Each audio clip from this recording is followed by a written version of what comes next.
Assalamualaikum warahmatullahi wabarakatuh. Halo semuanya, perkenalkan nama saya Lailatul Iza Nazilah dari Prodi PGMI Fakultas Tarbiyah dan Guruan dengan NIM 06020724031. Video ini saya buat untuk memenuhi tugas UTS Ilmu Pendidikan Islam dengan dosen pembimbing Dr. Taufik Siroj MPDI.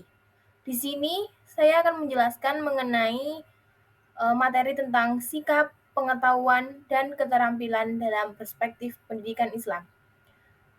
Di sini saya menjelaskan mengenai pokok-pokok materi. Yang pertama ada pengertian pengetahuan dalam perspektif Islam. Yang kedua mengenai sumber-sumber pengetahuan dalam Islam. Baik, materi pertama yaitu mengenai pengertian pengetahuan dalam perspektif Islam. Kata ilmu berasal dari bahasa Arab yaitu alima, ya'lamu, dan ilmi, yang berarti pengetahuan.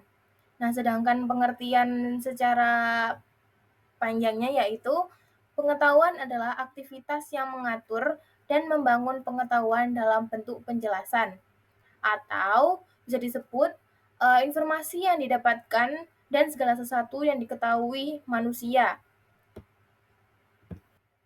Hukum untuk menuntut ilmu atau mencari pengetahuan bagi setiap umat muslim adalah wajib. Sebagaimana dijelaskan dalam hadis Bukhari Muslim, yaitu menuntut ilmu merupakan kewajiban setiap muslim dan muslimah. Hadis riwayat Bukhari Muslim. Sebagaimana dijelaskan dalam Al-Quran, surat Al-Baqarah ayat 31 yang berbunyi, A'udzubillahi minasyaitonirrajim, Bismillahirrahmanirrahim. Wa 'allama Adamal asma'a kullaha, summa 'aradahum 'alal malaikati faqala abbi'uni bi asma'iha ula in kuntum shodiqin. Yang artinya, dia mengajarkan kepada Adam nama-nama benda atau seluruhnya, kemudian dia memperlihatkannya kepada para malaikat, seraya berfirman, sebutkan kepadaku nama-nama benda ini jika kamu benar. Shadaqallahul adzim. Materi selanjutnya yaitu ada sumber-sumber pengetahuan dalam perspektif Islam. Di sini sumber-sumber ada 6 macam, yaitu yang pertama ada Al-Quran, lalu yang kedua ada hadis, yang ketiga ada empirisme, lalu yang keempat ada rasionalisme, yang kelima ada intuisi, dan yang terakhir ada wahyu dan ilham. Baik, di sini saya akan menjelaskan mengenai sumber pengetahuan yang pertama yaitu Al-Quran.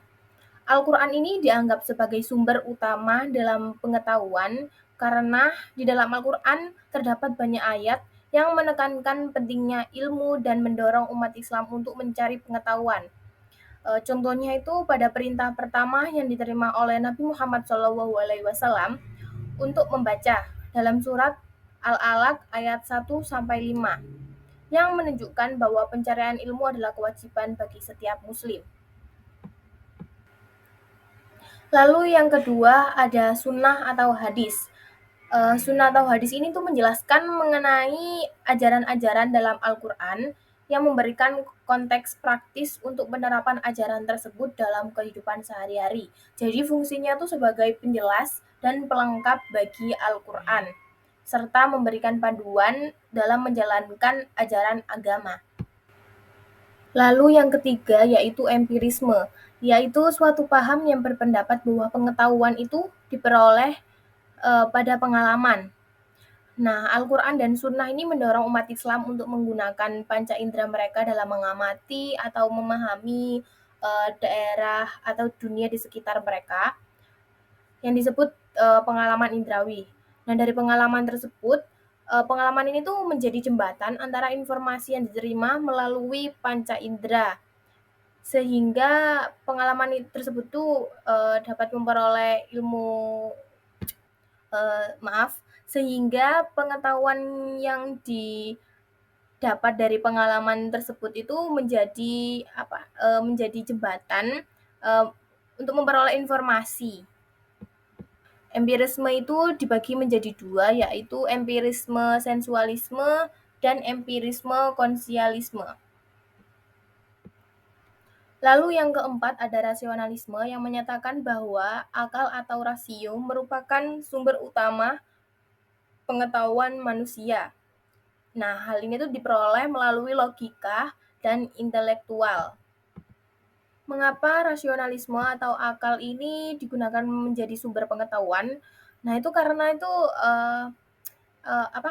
Islam tuh mengakui karena bahwa peran dari akal itu tuh sangat penting dalam memahami wahyu, menentang fatalisme, serta mendorong penggunaan logika dalam mengimplementasikan ajaran agama.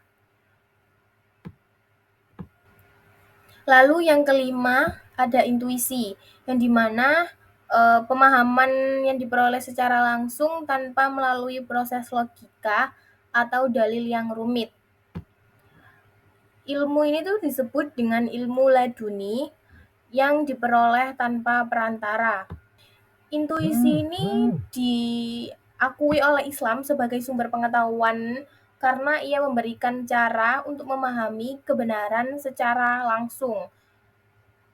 Jadi kayak pengetahuan yang didapatku itu spontan, langsung tanpa aba-aba. Jadi memperoleh sumber pengetahuan itu dengan cara memahami kebenaran secara langsung.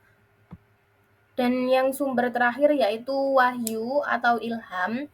Wahyu ini adalah bentuk komunikasi yang langsung dari Allah kepada nabi-nabi.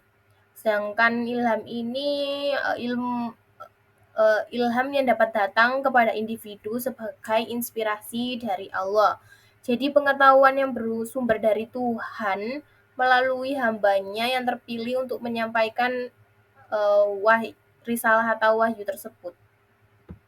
Nah, mengapa wahyu ini tuh dianggap sebagai sumber utama pengetahuan dalam Islam?